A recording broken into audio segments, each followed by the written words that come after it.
At your job, do you ever have to deal with a nose roller? How about a snub pulley? Well, if you're installing a new conveyor belt system, dealing with the different components can sound like you're speaking a foreign language. Luckily, you've got a team ready to help. Grainger's technical product specialists are fluent in maintenance, repair, and operations. So whenever you want to talk shop, just reach out. Call, click Grainger.com, or just stop by. Grainger, for the ones who get it done. Buy 5 quarts of Castrol Edge Full Synthetic Motor Oil and get a $15 gift card after rebate, plus 2 times points at O'Reilly Auto Parts. O'Reilly Auto Parts. BetOnline is your #1 source for all your summer sports this season, from MLB, golf, NBA, and NHL playoff stats. All the latest stats, news, and scores are available to follow your favorite teams. The odds are already out for who is going to make the NCAA football initial 12-team playoff. James Madison at 50,000 to 1, Troy 75,000 to 1, everyone else in the belt 100,000 to 1. What a great way to get all the latest stats, news, and scores so that you can follow your favorite teams. Get the latest odds and lines, including the latest team matchups, player props, and odds on just about any sport out there. Head over to the website today or use your mobile device to get in on the action. BetOnline, where the game starts. This is Old Dominion University head coach Mike Jones, and you're listening to the Fun Belt Podcast.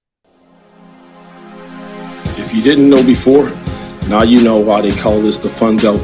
Very excited about the Sun Belt. You know, while other conferences have been breaking up, our conference has become stronger. The state of Sun Belt football is the strongest in our history. I saw Fun Belt Conference, and I'm like, I don't know what this is, but I got to join the show. It sounds a lot of fun.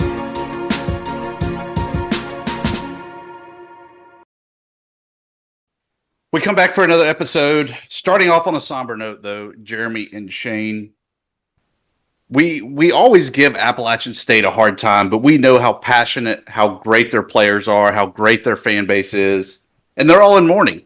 They recently lost a third-team all-conference offensive lineman, Jack Murphy, passed away unexpectedly April 26th. He will be missed. He will be mourned. But, Jeremy, the game has to keep going on. Your thoughts on that? Yeah, yes. Here's one thing. The most humbling aspect of death is that life goes on. However, as a father, I think we're all fathers here.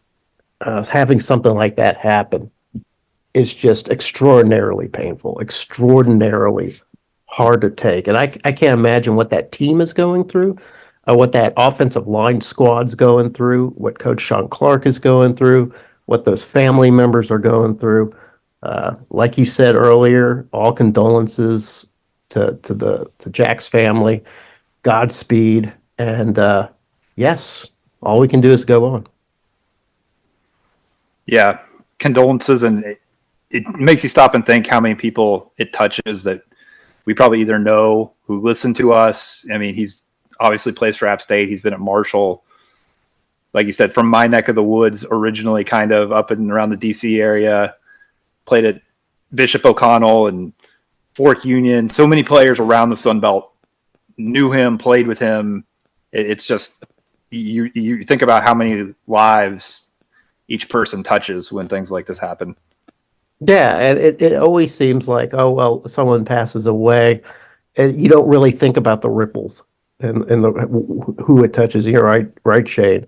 I mean, there's a lot of people that are going to be missing him tonight and for the weeks and months to come. So, yeah. It is. And, part of that was evident where we also celebrated the NFL draft here recently. One of his teammates moving on, I'm sure will kind of carry his torch in App State. Tyreek Funderburg, he got a UDFA, undrafted free agent. He's moving on to the league, headed to Tampa Bay. One of several throughout the draft and undrafted free agent signings that we had to kind of ring in the official end or beginning of the new college football cycle. Guys, when you look at those draft picks and the free agent signings, any surprises there to you? Yeah, I think we talked offline about Frank Gore. I think all of us kind of expected, not only because Frank Gore is a very talented running back. I mean, to me, nobody got more yards after the initial contact than Frank Gore. He seemed like NFL ready to me, unless there's some injuries that we don't know about, which is often the case. But I expected him to go. I figured. Yeah, I was surprised, but not surprised. Yeah. Kamani Vidal, Troy's all-time leading rusher in the league, 6th-round draft pick, headed to the Chargers, wherever they are now, whether it's San Diego, Los Angeles, New York, who knows where they are. The other one, though, that really surprised me the most was the first Sunbelt player taken off the board, Rashid Ali out of Marshall, 5th round of Baltimore. Great running back, don't get me wrong, but I did not think that he was going to be the first guy off the board for the Sunbelt Conference. Yeah, the Sun Belt has, for the last few years, has been mostly the first guys off the board have been the bigs, right? Big offensive linemen, occasionally a linebacker. So to see a skilled position guy be first and fairly late, also another part of that story, Dusty, is that once again the Sun Belt led the group of 5 in NFL selections, but this time with only 6. Last year it was 9. So I read what you will into that. I think the group of 5 had something like, 18 or 19 drafted. I can't remember the exact number. It seems kind of low. It makes you worried. But it is nice to see that the Sun Belt is the group of 5 program or group of 5 conference that is leading the charge in that. Yeah. Has anybody tallied the number of draft picks that started at a group of 5 school? I'd be curious to see that. I heard a call. Yeah, I heard a call for that last year, and I don't know if anybody aggregated that. I heard a call for that this year. I don't know if anybody's bothering to aggregate that. It seems like Tibbs. It seems to me that would be the job of a real reporter, like an investigative reporter, like somebody who really has reporting chops, a true journalist. Do we know one of those guys? No, but you know what would be great? You know how like on the NFL intros, these guys are like, I went to Sycamore Elementary School. Why not give a shout out to that place that actually got you started, that helped you be able to become academically eligible to go to the P5 school? Give a shout out to them. Last year we had a kicker, Blake. Blake. Something I can't remember his name. Gropey. Yeah, Blake Groupie. Sorry, gosh. Brain fart. He went to Notre Dame, Jeremy. He did go to Arkansas State. But you know what? You know where he was during the spring game at Arkansas State? He was at the game. He came back to Jonesboro, and he was at the game signing autographs. And he routinely comes onto radio shows and says, "Hey, listen, I got my start at Arkansas State. I consider myself a Red Wolf." So when he has that announcement in games, which isn't often because he's the kicker, he'll say he's from Arkansas State. But yeah, that is a big question, guys. Do you hail from the place you were drafted, or do you hail from the place where you got your start, Shane? I mean, I think it depends a little bit too, like how long you stay at a place. I mean, like obviously right now, especially with the COVID years, there's guys who like go 4 years, graduate, do the grad transfer thing. There's going to be less of that. So I'm kind of curious to see like if that trend continues, like that there's going to be a lot of people who maybe play 3 or 4 years one place and then go for the last year. If you spend 2 and 2 or 1 and 3, I don't know. I mean, probably up to the individual to decide where they feel most at home. Yeah, I mean, Tibbs, do you know why? I don't know why. But I'll preface this by saying I don't know why.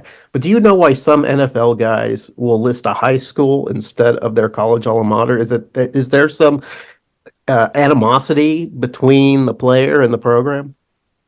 I have no idea why they do that. Do you know? Like I said, I've seen guys even list out, I swear, a nursery school they went to in their romperoo days. I think at one point, especially on Monday Night Football, it became just kind of like the cool thing to like say the most obscure place that fit for you, or say something different I don't know if that's still the thing. I have no idea what's cool anymore. I'm too old. Because we're old, aging guys. We don't know I think that's sort of how it happened. I mean, because it used to just be like a Monday Night Football thing where like you got introduced like that. And now it's kind of everything. Yeah, you know what I like when the player starts with their head down and he dramatically raises it up. I like that. Yeah, it's very cool. Did you guys watch the draft? Not in the least bit. How about you, Shane? No, not really. I was occupied. I had to watch. I was watching my son play lacrosse, but I was monitoring it from my phone. You know, NFL.com has the draft tracker, and I do see which Sunbelt guys go in, and it's always good to see those guys get in. Tibbs, was there a guy that didn't get drafted other than Frank Gore that you thought, what? Why was this guy passed up? I got a couple. Okay. Former Georgia State, if we're kicking it old school, receiver Sam Pickney. Oh, okay, yeah, all right. He signed undrafted with the Carolina Panthers. Mm-hmm.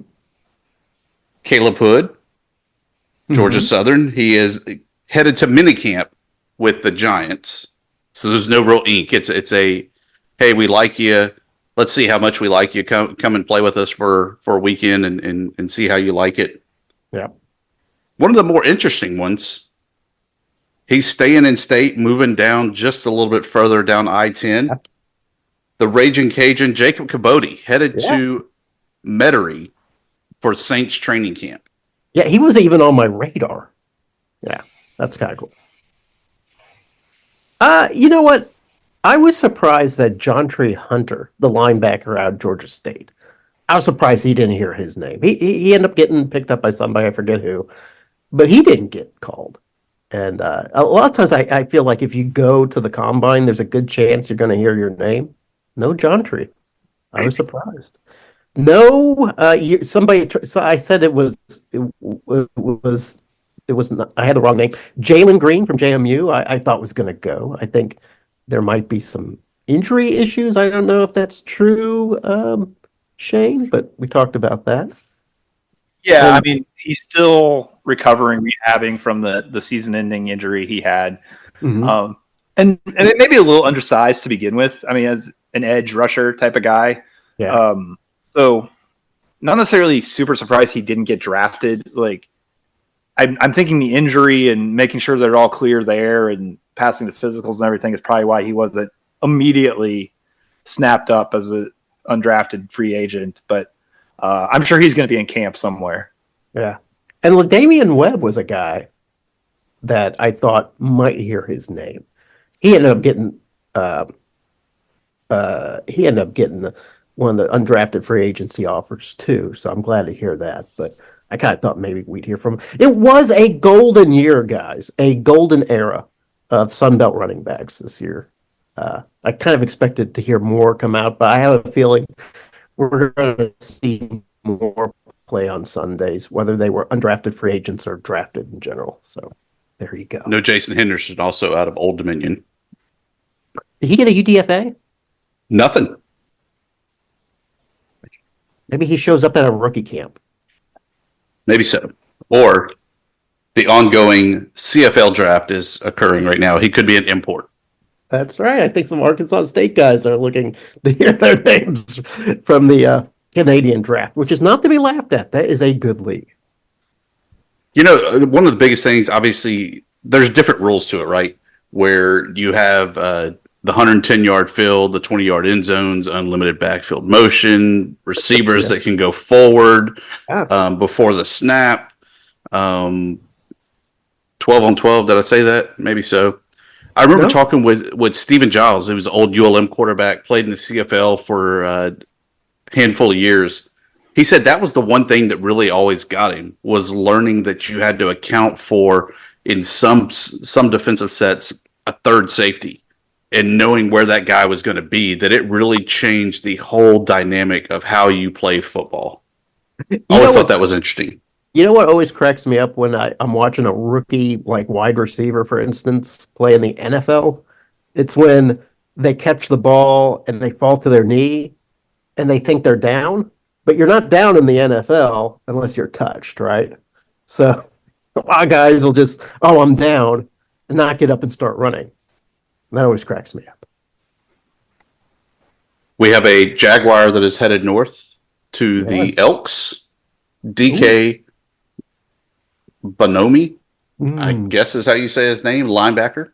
Okay. Second round draft pick. He's going to be an Elk. All right. Congratulations. Very good. Getting off the football subject. All right.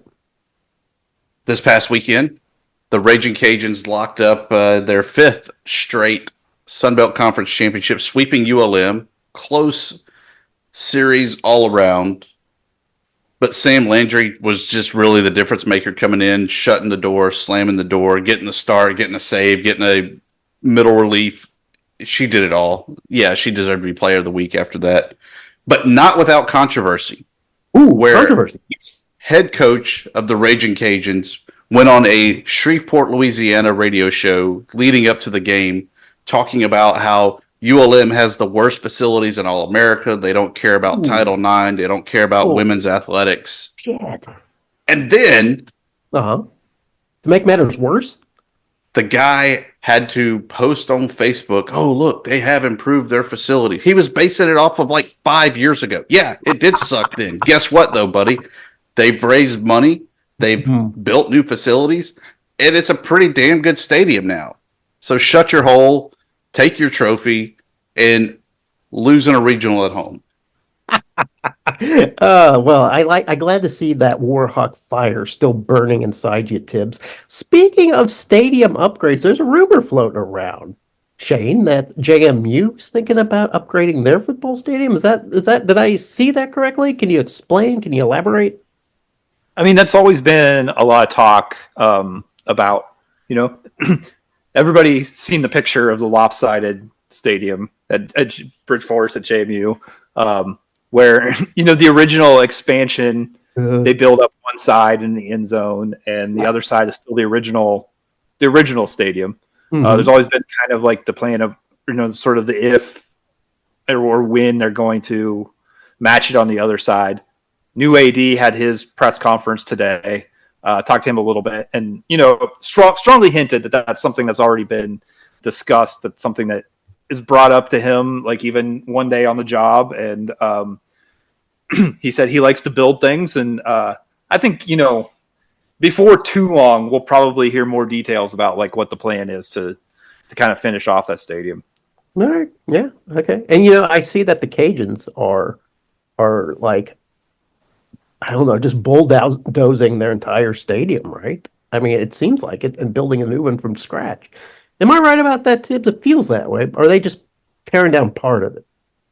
It's only part of it, but it definitely gives the appearance that they destroy the entire home side. If it's only half as nice as the renderings look, it's still going to be pretty badass. So. Oh, okay. Good for the Cajuns. I'm glad they're putting some investment back. I'm glad to hear ULM was putting some investments in their softball program. Investments that Arkansas State has yet to even contemplate. Jeremy, since you pulled us back into football, another note that I had that I forgot to mention. Okay. Quick unofficial poll around the Sun Belt Conference. Oh. It seems like about 90 to 95% of Sun Belt players have opted into being in the upcoming EA Sports NCAA college football. Do not understand why it's not 100%, but good for all those guys. It's going to be fun to play the NCAA college football game. You know why it's not 100%? Shane, enlighten us, please. This is what I heard from an SID, is that, it's absolutely amazing they got 90% to fill out paperwork on time. All right, actually, that does make a lot of sense. Oh man, okay. But Jeremy, I know that you're happy that you'll be able to keep Jalen Rayner at least virtually at Arkansas State a little bit longer. But I, sir, am going to carry on the tradition. I will take on the Viva La Boobcats and ensure that I take said quarterback to San Marcos with me. Oh, okay. All right. That sounds good. Good. I hope that it does work out that way. I mean, that's how the NFL is, right? You get the update online and in real time, guys can, be moved on from one to another. It seems like we're well on our way of seeing that in college football. But yes. Back to the diamond. Okay. After you squirreled out there and took us back to I screwed football. that up, and I apologize. Hottest team in baseball. I mean, Cajuns still lead the conference in baseball, but the hottest team, Troy, they go to Coastal Carolina, get the sweep. They're now sitting pretty in second place. They have to close out the season. They host Louisiana Lafayette, go to Troy, and then host James Madison to close out the year. Boys, we could see it coming down to that final week. We're 3 weeks out from the Sun Belt Conference finale of the regular season. It could be coming down to the stretch for that. Yeah, and Troy looks pretty good, but I tell you what, they've kind of entered Appalachian State being Michigan in football in terms of how much chest thumping they are doing over that sweep of Coastal Carolina. It's well deserved, though. Congratulations to Troy. And just when I was starting to believe in the Panthers, losers of 5 straight, yes, sinking like a rock towards the bottom of the conference standings. Where have we seen this before with the Panthers? Where have we seen the Panthers start off hot, like laser hot, and then at the end of the season just totally blow it? Where have we seen that before, Shane? Well, we had the Bizarro World. We had the Bizarro World football season here, where after we'd made such a big deal about how they always blow it in September, they went the opposite way on us. And, yes. And it seemed to rub off on the baseball team a little bit too. Here it is. But yeah, I thought Georgia State was actually playing above their heads a little bit in baseball. Kind of came in under the radar, beating some teams, looking pretty good. Now they're, I believe, under 500, not just for the Sun Belt, but for the entire season, which is too bad. That's all I have. That's all I prepared for you, Jeremy. I've got a little bit more. Because suddenly I'm interested in men's basketball.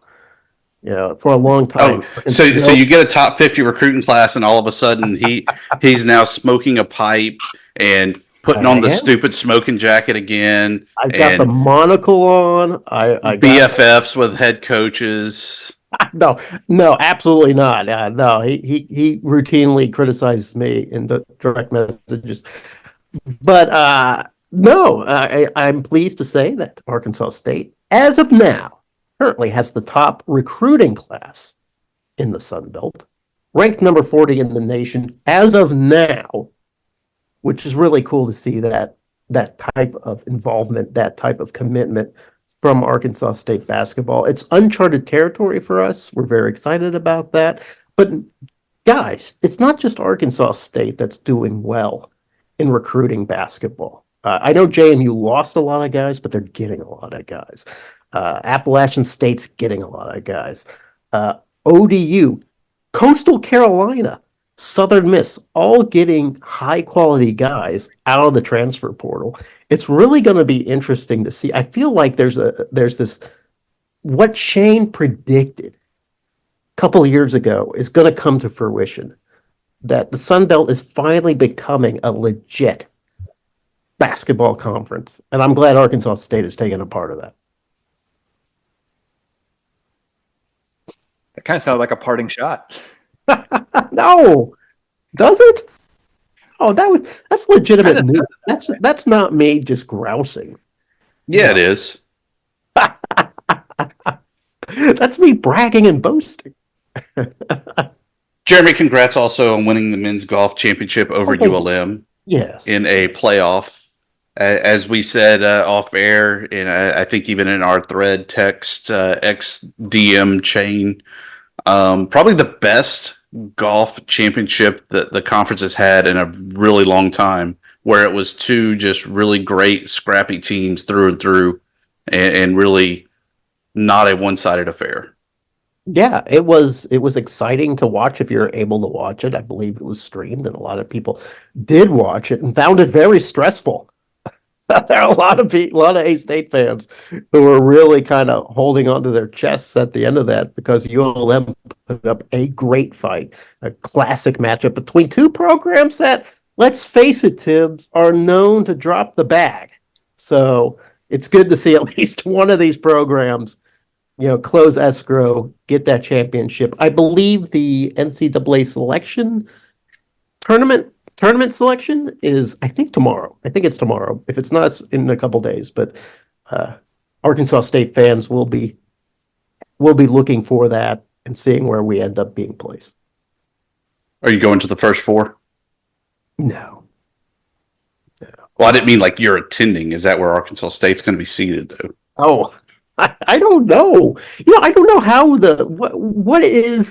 who are the blue bloods of college golf? Is it guys like Cal and Stanford? Is it all West Coast schools, or are there some Oklahoma State, like Texas? Good. Oklahoma State's had a good program. Stanford, obviously. Yeah. I think maybe a lot of the ones down south and in Florida. I would assume Arizona would have a good program. But I guess we'll see. I guess I'm going to learn something. So. Shane, could you picture Jeremy being out on a golf course, by the way? Maybe. It's sort of I play caddy vibes. Caddy vibes? Caddy Shack vibes.